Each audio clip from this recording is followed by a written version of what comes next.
Hello दोस्तों, आज हम बात करेंगे उस पावन वृक्ष की जिसे महादेव का साक्षात अंश माना जाता है, रुद्राक्ष।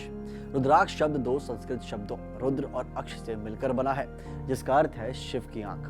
पौराणिक कथाओं के अनुसार जब भगवान शिव के आंसू धरती पर गिरे तो उन्हीं से इन दिव्य बीजों का जन्म हुआ। शिव पुराण और पद्म पुराण जैसे प्राचीन ग्रंथों में इसकी स्पिरिचुअल पावर्स की महिमा गाई गई है, जिसे धारण करने से न केवल मानसिक शांति और इमोशनल स्टेबिलिटी मिलती है, बल्कि यह आपकी ओवरऑल हेल्थ के लिए भी एक डिवाइन शील्ड की तरह काम करता है। भारत में ये वृक्ष हिमालय की तलहटी और दक्षिण भारत के कुछ हिस्सों में पाए जाते हैं, लेकिन अगर हम प्रीमियम क्वालिटी की बात करें तो नेपाल और इंडोनेशिया के रुद्राक्ष अपनी खास मुखी रेखाओं और जबरदस्त पॉजिटिव एनर्जी के लिए पूरी दुनिया में सबसे बेस्ट माने जाते हैं। अब बात करते हैं इस चमत्कारी पेड़ की बनावट की, जो दिखने में जितना साधारण है इसके गुण उतने ही असाधारण हैं। रुद्राक्ष ट्री एक सदाबहार यानी एवरग्रीन वृक्ष है जो 60 से 80 फीट की ऊंचाई तक जा सकता है। इसकी पत्तियां काफी हद तक आम के पेड़ जैसी लंबी और चमकदार हरी होती हैं, लेकिन असली जादू तब शुरू होता है जब इस पर सफेद रंग के खुशबूदार फूल खिलते हैं। इन फूलों से नीले रंग के बैर जैसे फल निकलते हैं, जिनके अंदर वो पवित्र बीज छिपा होता है जिसे हम रुद्राक्ष कहते हैं। एक पेड़ को पूरी तरह विकसित होकर फल देने में करीब 15 से 20 साल का लंबा समय लगता है। इस बीज के ऊपर कुदरती तौर पर जो धारियां या विभाजन होते हैं उन्हें ही मुखी कहा जाता है, और यही मुखी तय करते हैं कि उस रुद्राक्ष की स्पिरिचुअल वैल्यू और ताकत कितनी होगी। अगर आप भी अपने घर के पास या बगीचे में इस पावन वृक्ष को लगाने की सोच रहे हैं तो इसकी क्लाइमेट कंडीशंस को समझना बहुत जरूरी है। दोस्तों, रुद्राक्ष का पेड़ कोई साधारण पौधा नहीं है।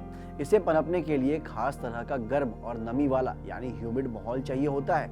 इसकी खेती के लिए सबसे बेस्ट मिट्टी वेल ड्रेन्ड लोमी सॉइल है, जिनमें खाद और ऑर्गेनिक तत्वों की अच्छी मात्रा होती है। जहां तक तापमान का सवाल है, यह 25 से 30 डिग्री सेल्सियस के बीच सबसे तेजी से ग्रो करता है। शुरुआत में इन नन्हे पौधों को काफी पानी और देखभाल की जरूरत पड़ती है, लेकिन एक बार जब यह पेड़ बड़ा और मैच्योर हो जाता है तो यह काफी हद तक सूखा सहने की ताकत भी रखता है। इसे भरपूर सूरज की रोशनी यानी डायरेक्ट सनलाइट पसंद है। यही वजह है कि ट्रॉपिकल और सब ट्रॉपिकल इलाकों में यह पेड़ पूरी शान के साथ लहराता है। अगर आप सोच रहे हैं कि यह पवित्र वृक्ष भारत में कहां-कहां पाया जाता है, तो आपको बता दूं कि वैसे तो रुद्राक्ष मुख्य रूप से भारत, नेपाल, इंडोनेशिया और थाईलैंड के बेल्ट में उगता है, लेकिन हमारा देश इसकी खेती और व्यापार का एक बहुत बड़ा हब है। भारत के पावन तीर्थ स्थल जैसे हरिद्वार, ऋषिकेश और देहरादून में इसके वृक्ष काफी तादाद में देखे जाते हैं। इसके अलावा हिमालय की गोद यानी हिमालयन फुटहिल्स की खास जलवायु इसके दानों की क्वालिटी के लिए बेस्ट मानी जाती है। पूर्वोत्तर भारत की बात करें तो असम, पश्चिम बंगाल और सिक्किम की बारिश और उमस भरा तापमान भी इसके लिए एकदम परफेक्ट है, जबकि दक्षिण भारत के कर्नाटक और केरल जैसे कुछ चुनिंदा हिस्सों में भी इसकी सीमित पैदावार होती है। हालांकि मार्केट में आज भी नेपाली रुद्राक्ष का ही बोलबाला है, क्योंकि अपने बड़े साइज और एकदम साफ मुखी लाइनों की वजह से इसे सबसे ज्यादा पावरफुल और असरदार माना जाता है। तो दोस्तों, उम्मीद है कि आज की इस जानकारी से आपको रुद्राक्ष और उसकी महिमा को गहराई से समझने में बेहद मदद मिली होगी।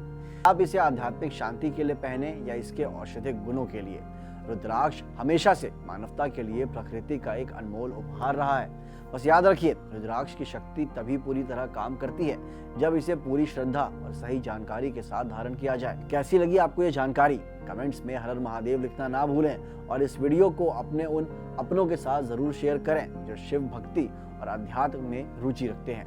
मिलते हैं अगली वीडियो में एक और ऐसे ही दिलचस्प टॉपिक के साथ। तब तक के लिए सुरक्षित रहें और महादेव की कृपा आप सब पर बनी रहे।